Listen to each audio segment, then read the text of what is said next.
नमस्कार रसिक हो, आपण सर्वांचे आपल्या चला पुस्तकांच्या दुनियेत या बुकट्यूब चॅनलमध्ये स्वागत आहे।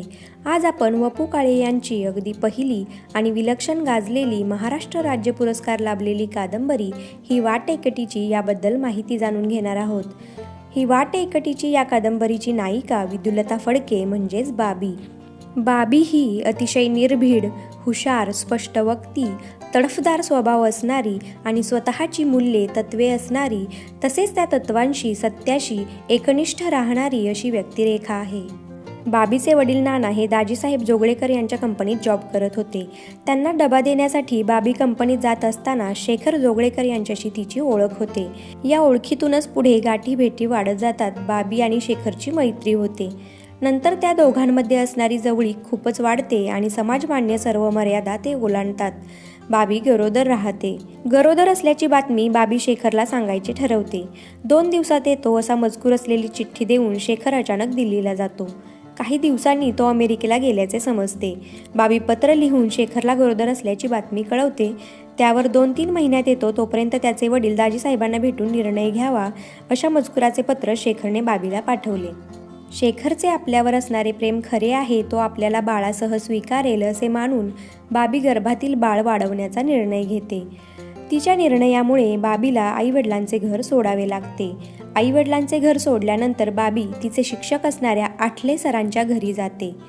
तेथे गेल्यानंतर ती आठले सर आणि त्यांच्या पत्नी अक्का यांना सर्व हकीकत सांगताच ते दोघे तिला मदत करण्याचे ठरवतात।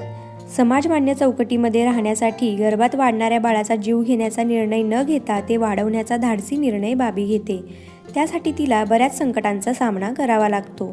लोकांच्या भेदक नजरा, निंदा करणारे शब्द आणि एकटी स्त्री म्हणून तिच्याशी जवळीक साधण्याचे काही लोकांनी केलेले प्रयत्न, या अशा सर्व गोष्टींना बाबीने धैर्याने तोंड दिले।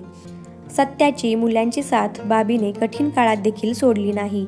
नोकरी करून स्वतःसोबत आपल्या बाळाची ही जबाबदारी बाबीने एकटीने पार पाडण्यासाठी कष्ट केले। सर्व काही छान चालू असताना शेखर अमेरिकेहून परत आल्यानंतर बाबीला भेटतो। आता शेखरशी लग्न होऊन तिच्यासोबत बाळाचेही जीवन सोपे आणि चांगले होईल अशी बाबीला आशा असताना शेखर तिला निराश करतो। तो बाबीला स्वीकारण्यास तयार आहे, पण विवेकला म्हणजे त्यांच्या मुलाला तो स्वीकारू शकत नाही। हे जेव्हा बाबीला समजते तेव्हा तिची काय अवस्था झाली असेल हे जाणून घेणं खरंच वाचकांसाठी महत्त्वाचं होतं। तिने पुढे एकटीने विवेकला कसे वाढवले असेल, कसे घडवले असेल हे जाणून घेण्याची उत्कंठा वाढते। शेखर नंतर इतर कोणाशी लग्न करतो का? सत्याची कास धरून राहणारी बाबी आयुष्यातील पुढील आव्हानांना कशी सामोरी जाते? शरद म्हणजे बाबीचा सख्खा भाऊ, विवेकचा मामा, बाबीवरील रागाचा सूड घेण्यासाठी विवेकला चुकीच्या गोष्टी शिकवून बाबीशी प्रतारणा करण्याचे शिकवण्यात यशस्वी होतो का? आणि विवेकने तसे केल्यास बाबी मुलाला माफ करू शकेल का? या सर्व गोष्टी जाणून घेण्यासाठी ही वाट एकटीची ही कादंबरी नक्की वाचा। जीवनविषयक एक कठोर तत्वज्ञान परखडपणानं बाबी या नायिकेच्या माध्यमातून मांडणारी ही कादंबरी वाचणे म्हणजे एक अविस्मरणीय अनुभव आहे। वाचताना प्रत्येक क्षणी कादंबरीत पुढे काय होईल ही उत्सुकता वाढत जाते आणि शेवटपर्यंत आपण खिळून राहतो। म्हणूनच नक्की वाचा ही कादंबरी। वाचल्यानंतर कमेंट करून सांगा तुम्हाला कादंबरी कशी वाटली ते। भेटूयात लवकरच अशाच एका उत्तम पुस्तकाचा परिचय करून घेण्यासाठी। तोपर्यंत वाचत रहा, आनंदी रहा। चॅनलला अजूनही सबस्क्राईब केले नसेल तर प्लीज सबस्क्राईब करून शेजारील बेल आयकॉनवरही क्लिक करा।